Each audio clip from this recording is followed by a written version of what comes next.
So, what's exactly happening on Crimea, Ukraine, and this whole business about going into war with Russia or not going into war with Russia? So, okay, it's not as complicated as it sounds, but it is. Well, okay, let's start. What's happening exactly? Where's Crimea? Crimea is a little region, like in the south of Ukraine. And, well, what's happening there? A great part of the population in Crimea is of Russian descendants because it belonged to the Soviet Union when it existed. So right now they're like in this existential crisis. Oh, are we part of Ukraine? Are we part of Russia? So great part of us is Russian, and the Russian army is here. Well, the Russian navy is here. So maybe we should be part of Russia. But that's like a really complicated business because they're actually part of Ukraine because Joseph Stalin gave it to Ukraine in 1994 ish. So they're like, oh my god, we should totally join Russia because then their economic problems would like go away because they suffered a great economic depression like in past years. And so, but Russia, it's all like, oh yeah, well, actually, Russian President Putin, it's all like, oh yeah, hands off of this, and this is totally Crimea's decision and whatever. But actually, they have part of their army there, so they can be really, oh yeah, we're into this, but they're actually hiding that from the media, which can be really, really dangerous. So, well, Russia is in Crimea because, yeah, it was part of the Soviet Union and it's easier to get there, the Navy and whatever. So, how can we connect this to the Russian Revolution? Actually, it's really easy because, like, it's the people who want to join. In the Russian Revolution, it was the people who wanted to, well, revolt against the absolute monarchy, against the autocracy of the Tsars and whatever.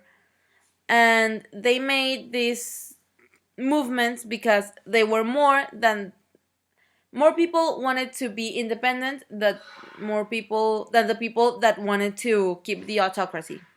In this case, there are more people who want to become part of Russia, like in Crimea, because 20% of their population is of Russian descendants. So it's kind of like a benefit for them. That plus, well, the economic advantages.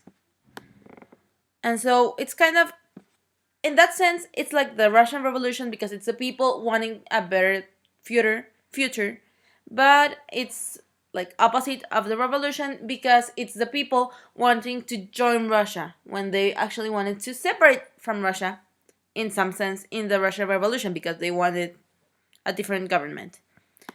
And well, on my part, I think it would be like if we only take the part of the economic advantages, it would be great because like they were in a really not cool depression and Russia it's all like, oh yeah, we can help and that's really cool, but they've got some navy in Cuba and they're messing up the European Union and well, let's think about it like this.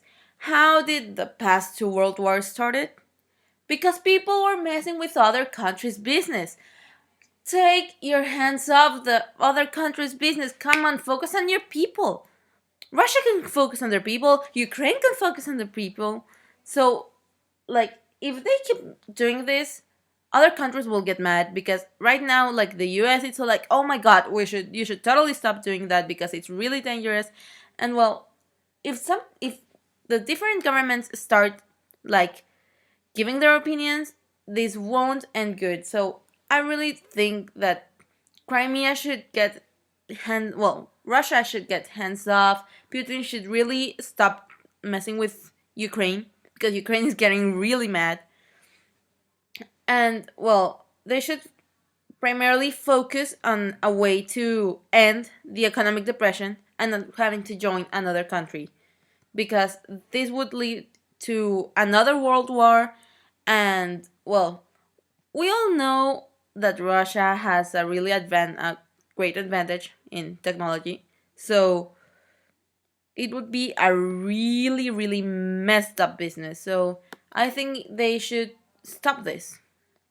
Find another way to end this. Like, the European Union could be part of it, but not so much, as only to help their economy.